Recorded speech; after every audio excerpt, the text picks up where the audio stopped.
and went off to Egypt to study. to actually to live with somebody other than his father, I believe. He didn't have a good relationship with his father. But the fact of the matter is, Yasser Arafat is the person who the Palestinian people elected in a democratic election to lead them. And the fact of the matter is, But isn't he the same person that got the Palestinians kicked out of Jordan for trying to murder King Hussein?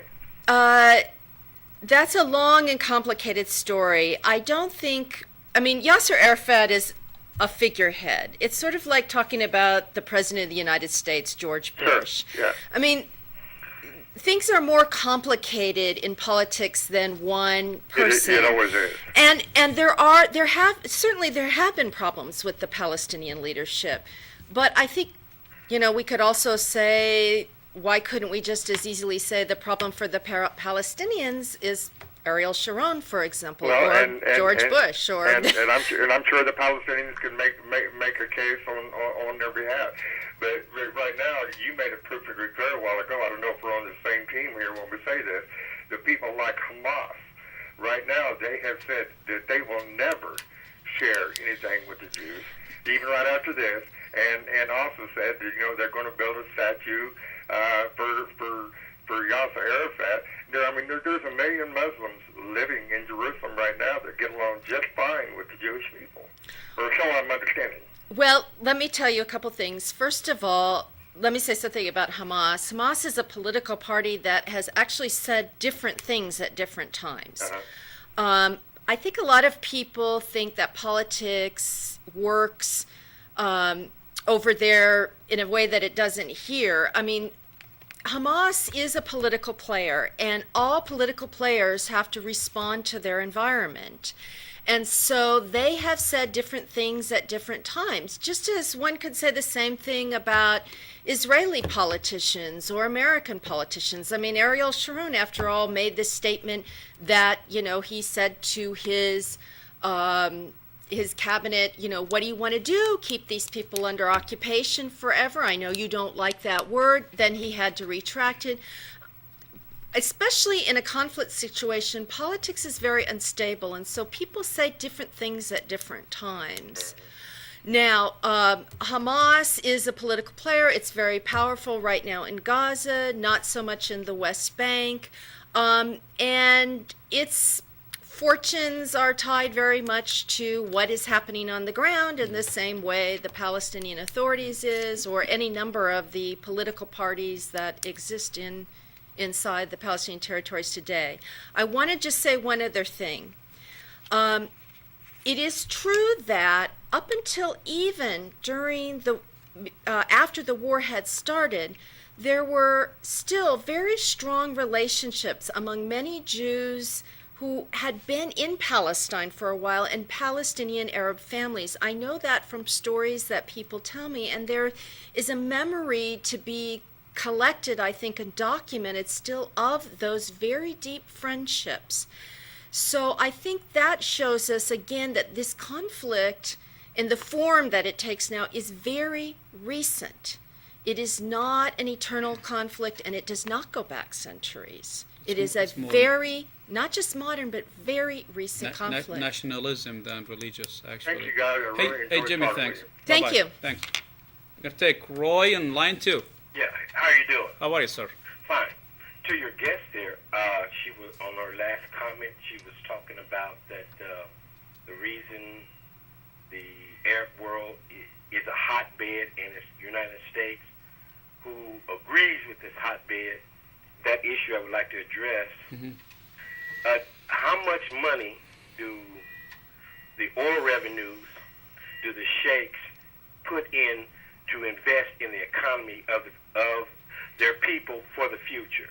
How much? This is exactly, you've hit on a very important point. They don't invest in the development of their countries. I don't mean to cut you off, ma'am. How is that United States' fault? Well, because the United States supports those regimes. The United States supports Saudi Arabia. They are our ally. Kuwait, Qatar, Egypt, Jordan. Now, Egypt and Jordan are not oil states, but there isn't one regime with oil that the United States hasn't supported. After all, the United States funded and armed Saddam Hussein. Now, And one of the reasons why they funded Saddam Hussein, because he was keeping the whole region in check and in balance. And to all the oil people, the United States position, I believe, is bigger than what you're talking about. It's a complicated thing to describe. mm-hmm. It's to keep the whole region in balance. And when that comes out of balance, as you know, when we took Saddam Hussein out, the whole region came out of balance. So he really was, United States' policy was keeping the whole region in balance. You could clearly see that. So my point is, how is it United States' fault? You blamed it on the end that it's United States' fault. Well, I wouldn't use the word fault. I would say that the U.S. has historically had strategic interests in this area of the world, and it's not just the United States, it's the whole world. Because Absolutely. oil is a globally strategic commodity. It's not like coffee or tea. And the flow of cheap energy resources is crucial to the entire global economy. Thank you, ma'am. That's enough. Okay, all right. Hey, Roy, thanks for calling. All right. I have Ahmed on the line. Hi, I want to ask Dr. Go- Gordon, please. My question is, how come the President Bush, he says about Sharon, he is the best man in the world. After Sharon, he killed 1,000 people in Jenin and in Palestine. That's a pretty That's good my question. Thank you very much. Good question. Thanks, Ahmed. That's a good question. Well, there's a couple of things. The first thing that you should know is when Ariel Sharon went into Jenin, was that 2002, spring to About March 2002, reinvaded the West Bank and Gaza. Bush initially asked him to leave. He said it's now time for Israel to pull back to the borders of Oslo.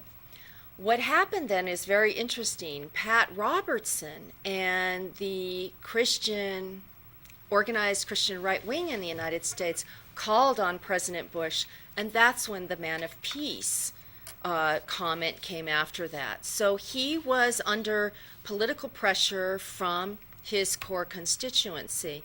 But I also think it's quite clear that I don't think this administration has real concern for the lives of the Arab people, whether they be in Egypt or whether they be in the Palestinian territories. I don't think that's what's on their mind, and I don't really think they're interested in bringing democracy to the Arab world.